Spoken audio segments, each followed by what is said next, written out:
Welcome, time travelers, to another episode of the Lunch Table Podcast, brought to you by Anchor, where we dive into the mystic arts and talk about your favorite movies and TV shows. On today's episode, we're delving into the dark arts of What If's fourth episode, now on Disney+. Spoiler territory ahead. My name is Dylan, and helping me guide you through this mystic discussion is the editing wizard himself, and my awesome co-host, Akram. What's going on, man? I love these intros, Dylan. How are you? How's everything? I'd be up at like 5 o'clock in the morning writing these. No, I'm kidding. I don't doubt it. They're really good. I'm all right, man. Yeah, what did you think of the episode? Oh, this is actually a really interesting one because we do see the Watcher getting a little bit more involved, right, with Strange. And so hands down, I think all aside, except, everything except for the first episode, I really enjoyed this one. It isn't my favorite, but I love Doctor Strange. So I love that we get to see more about what he's about and some unique mystic characters too, which is awesome. How about yourself? Did you enjoy it? Oh, totally. It's a very tragic episode, as I like to call it, the Multiverse of Sadness. It's Good. definitely following the trend that episode 3 started with the dark shift in tone for this series, which is, it shows a lot of these choices don't come with happily ever afters, right? Some of these choices that these characters make can create a plethora of paradoxes, which some are harmful. So it was very interesting to see, and it definitely like dismays a lot of the fans that were like, talking about the Spider-Man Far From Home trailer, where it's like, oh, that's out of character for Doctor Strange because he's above that. He wouldn't be like that irresponsible. No, it's like when you watch the episode, it's like you realize like there's a whole universe dedicated to him being irresponsible. So it's like, he's, at the end of the day, he's still human, right? He's not above being a flawed character. Right. Yeah, really great point, actually. And everyone has to remember as well, too, that he's the guy that went 90 when it's raining and, like, drove off the road, basically, right? He must have been He- driving in Jersey because I don't know. Yeah. Every time he was driving some shit, I was like, he must be on like 76 or some shit. Oh, boy. Hopefully before the flood, Right. unfortunately. Yeah. I mean, it was raining, so probably not. Probably it was around the same time, give or take. Yeah, no, I found it really, really cool.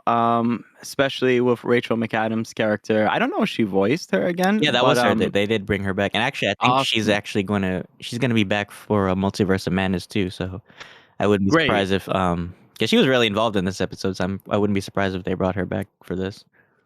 Right. Was she not? Oh, I believe Jane Foster was night nurse, if I remember correctly, or something. Because Rosario Dawson's character in a Netflix series Mhm. where she was night nurse, basically. So I don't know if she's per se night nurse. Anyone, any like female character that's that's Right. basically a night nurse. But yeah, it's great to see her here.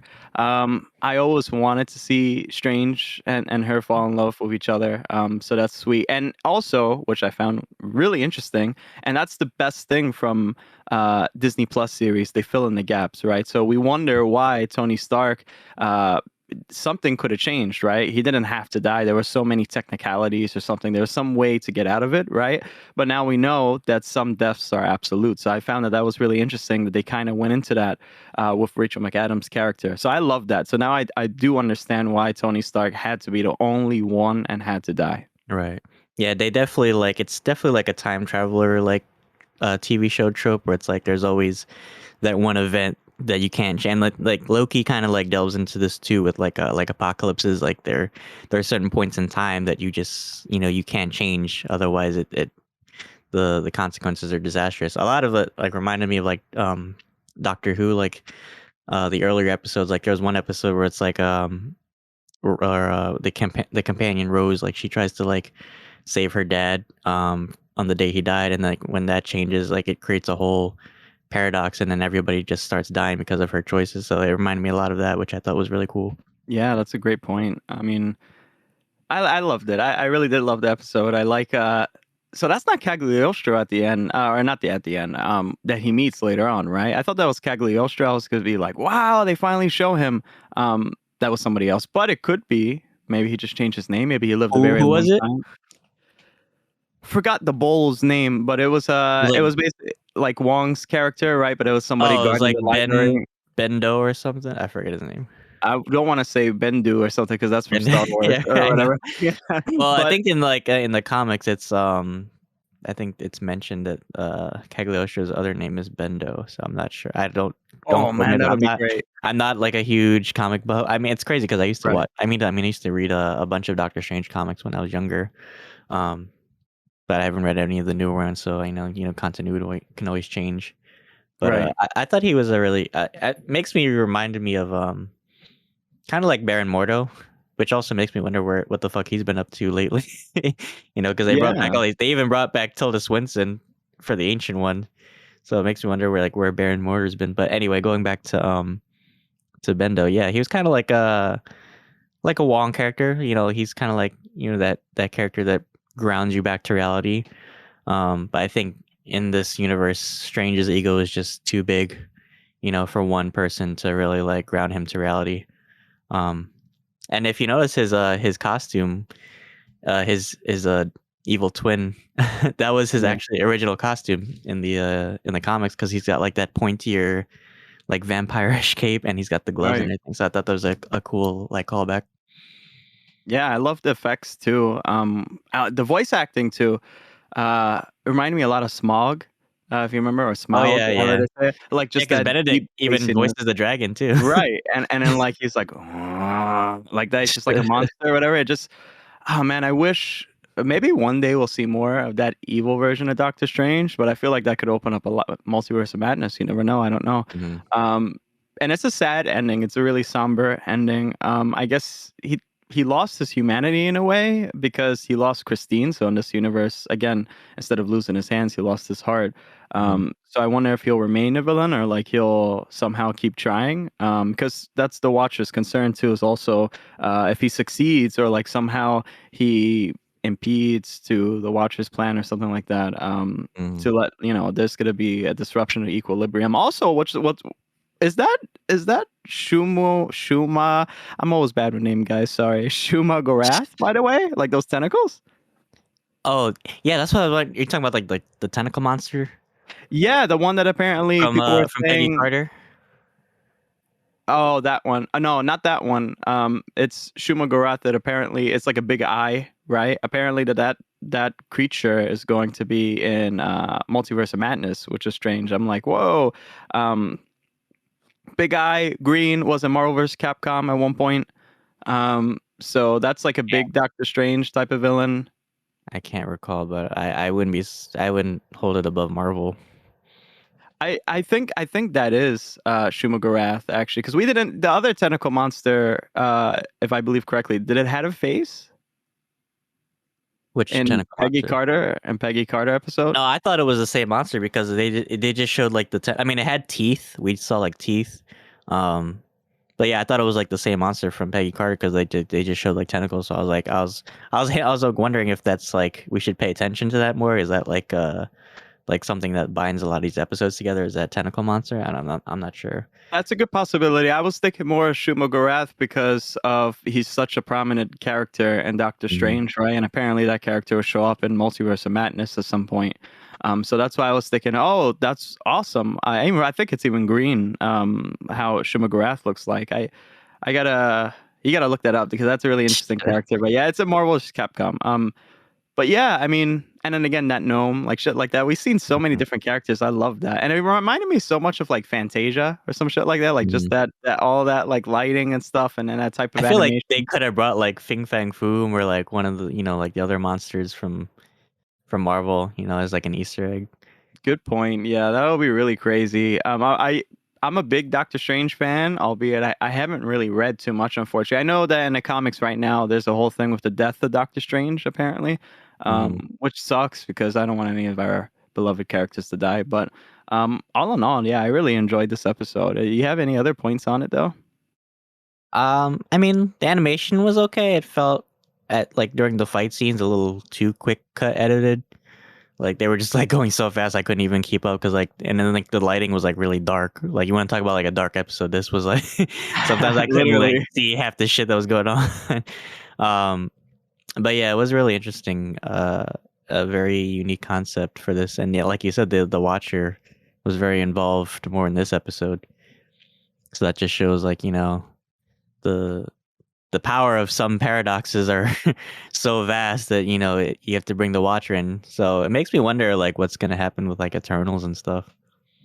Yeah, I'd love to see some mention of the Watcher, like more in live action. The Watcher really, Utao the Watcher was really introduced in the end credits for Guardians too. Um, Albeit even if that's kind of like a joke, not supposed to be taken literally, but Right. I take it kind of literally, like that's him there. And also, we could have at one point Original Sin, so that comic was really cool. Like who killed the Watcher? That was a big thing, and like took his eyes or something. So we could have that in the future. And Jeffrey Wright is awesome voicing the Watcher. I love him in Westworld, so I can't wait to see more of him. And also, I know that they're definitely like revealing some stuff for season 2 and some characters coming out, and then also some new Disney Plus series will be in season 2. So I can't wait to see that. But going back to Doctor Strange, I mean, he's that character that introduced magic into the MCU, right? And so when Agents of Shield was really prominent, and when they were at the time more trying to be canonical towards the timeline of the MCU, they were really picking up after each movie, right? And so after Doctor Strange, what was cool, we saw Ghost Rider, right, with the muscle car, and then also we see a reference to Johnny Blaze, which is awesome. That gave the power to the other Ghost Rider. So Doctor Strange is a really important character, and he noticed the Watcher, right? So I feel like in the movies he's not as important because we haven't had much time with him, okay? But here, definitely, like we could see what he can do. He's really like top tier, superpowered, just like Captain Marvel or something like that. So all in Mhm. all, I just like that whole segue about love. It could really destroy a lot of characters. I mean, it brings me back to like Baron Zemo, um, like what he did to the Avengers. Like, imagine if somebody like messes with Doctor Strange's family or loved ones or something like that, or anybody. And it comes back to the same point that we talked about in a previous episode. Like, is it better for some characters to die rather for them, instead of spawning other villains or like even like becoming corrupted at some point? Because that's how some Civil War started, our Civil War too, right? With the death of the Incredible Hulk, and it was Hawkeye's doing, right? So very cool episode. Yeah. What is love or what is grief if not love persevering? Yeah, there you go. It's perfect segue. Yeah, it's just interesting because a lot of these characters like deal with grief in similar ways, and some similar, some different. You know, like you mentioned Zemo, like obviously like he's out for revenge. Wanda too is no exception. The way she handled Vision's death. So I think Doctor Strange is like in this episode he's like the far end of the spectrum. What Absolutely. what a person is willing to go through, to when they're dealing with the loss of a loved one. Oh So yeah. that's but like I said, it brings it back to his humanity. At the end of the day, like no matter how much power he amasses, he is still human, right? Oh yeah, yeah. He is just a human, and he's a kind of, it's just that ego, right? So we're gonna see more about that. With the Killmonger episode with I'll say Doctor Strange with Iron Man, right? I mean, what happens if the ego takes over? Mm-hmm. So many of these characters are egotistical. And in comics, the whole thing with like, what I like, I keep mentioning DC because I'm more of a DC comics fan, right? But like the other side of the DC universe speaks about like, you just put on a costume, but you don't give a fuck about like the everyday citizen or something like that, right? So at the end of the day, everyone's trying to face these bigger threats, but when they become selfish and when they be egotistical, I mean, you see what happened to Red Hood, right? So I really like this episode. I gotta say, it's not my favorite, but I just love anything with Doctor Strange. I really want to get more into the weird territory. And I believe Sam Raimi is directing Multiverse of Madness too, right? So Oh that's shit, yeah, that's yeah, true. that I think it was what's his name, Scott Derrickson, I believe, was the director for the first Doctor Strange, 2017. Hmm. Um, Really cool. And Spider-Man No Way Home also has Doctor Strange. Again, that's weird. I mean, no, is it really out of character? I don't know, as we said, but that is pretty strange. Wink, wink. You timed that perfectly. Yeah, I mean, mysticism is becoming a lot more prevalent in the MCU right now. I just watched Shang-Chi, but no spoilers, but Yeah. If you saw the ending, guys, you know what I'm talking about. But but yeah, pay attention to Strange and Wong because like a lot of big things are gonna be happening. But yeah, I'm excited, man. The future of Marvel is pretty bright. So how many episodes do we have left of What If? This is the fourth episode. No, um, I think we have like at least 5 more episodes left. Okay. Do you know what the next episode is gonna be about? I think I seen I somewhere feel like where it's gonna be the Tony Stark and Killmonger one. I think it's gonna be the Thor. I think it's gonna be Party Thor.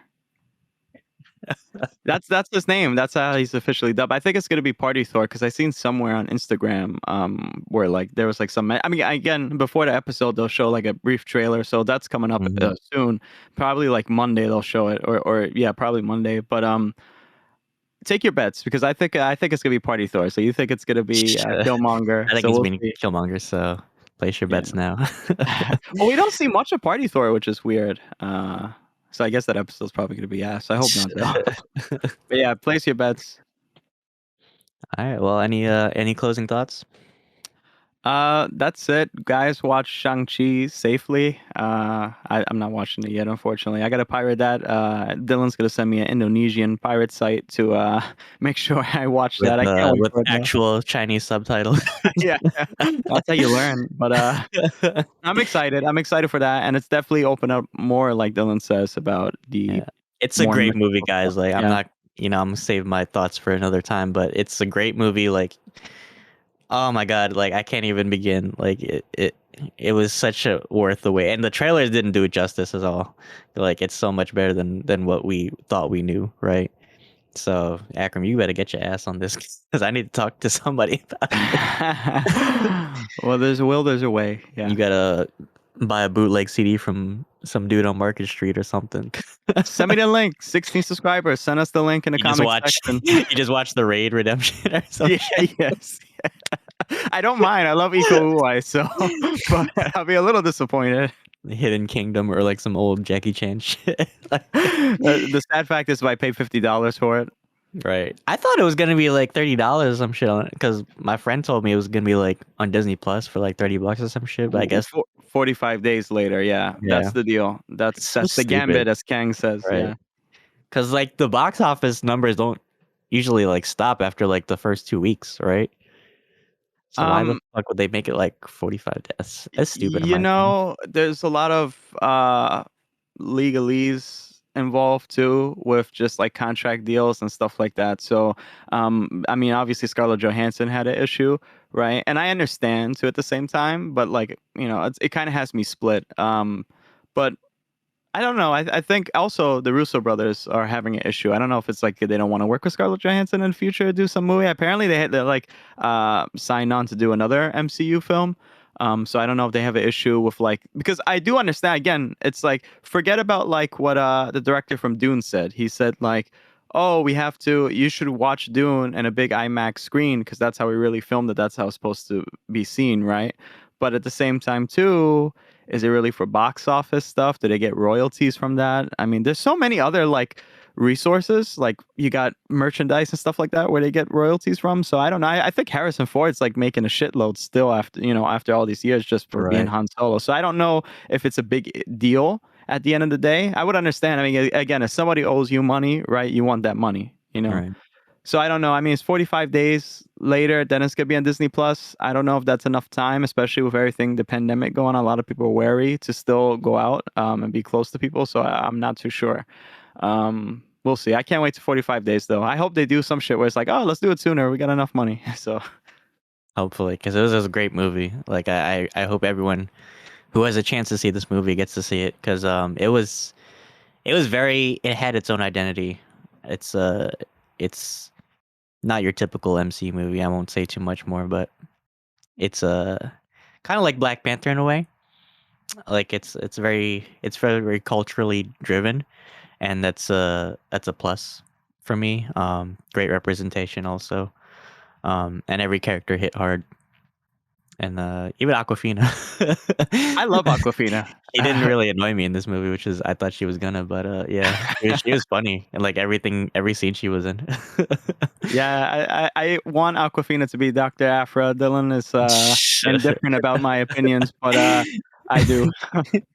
She's a Afrofina. Yeah. But that's great. I can't wait to watch. I'm glad that we need some more representation for different communities and cultures. So that's really cool. I could see your point about you said about Black Panther and stuff. So that's great. Yeah. Well, guys, that about closes our review of Marvel's What If Episode 4. Thank you to all our patrons for tuning in and listening to our channel. As always, we appreciate you supporting us. If you like this discussion and you want to hear more topics like this, be sure to follow us on Anchor, Spotify, YouTube, or wherever you listen to your podcast from. And make sure to follow us on our social media accounts, which are tagged at the end of this video and in the description. Until next time, thanks for having lunch with us. Thank you, guys. It's so funny because I forgot to type out my outro, so I had to improvise. He's joking. I had to improvise from memory. I was like, "Fuck, well." Ward, I think you're a little hard on Miss Gleaver. So is Eddie Haskell, Wally, and Miss Gleaver. Fuck it, you could take the mic home with you, looking like.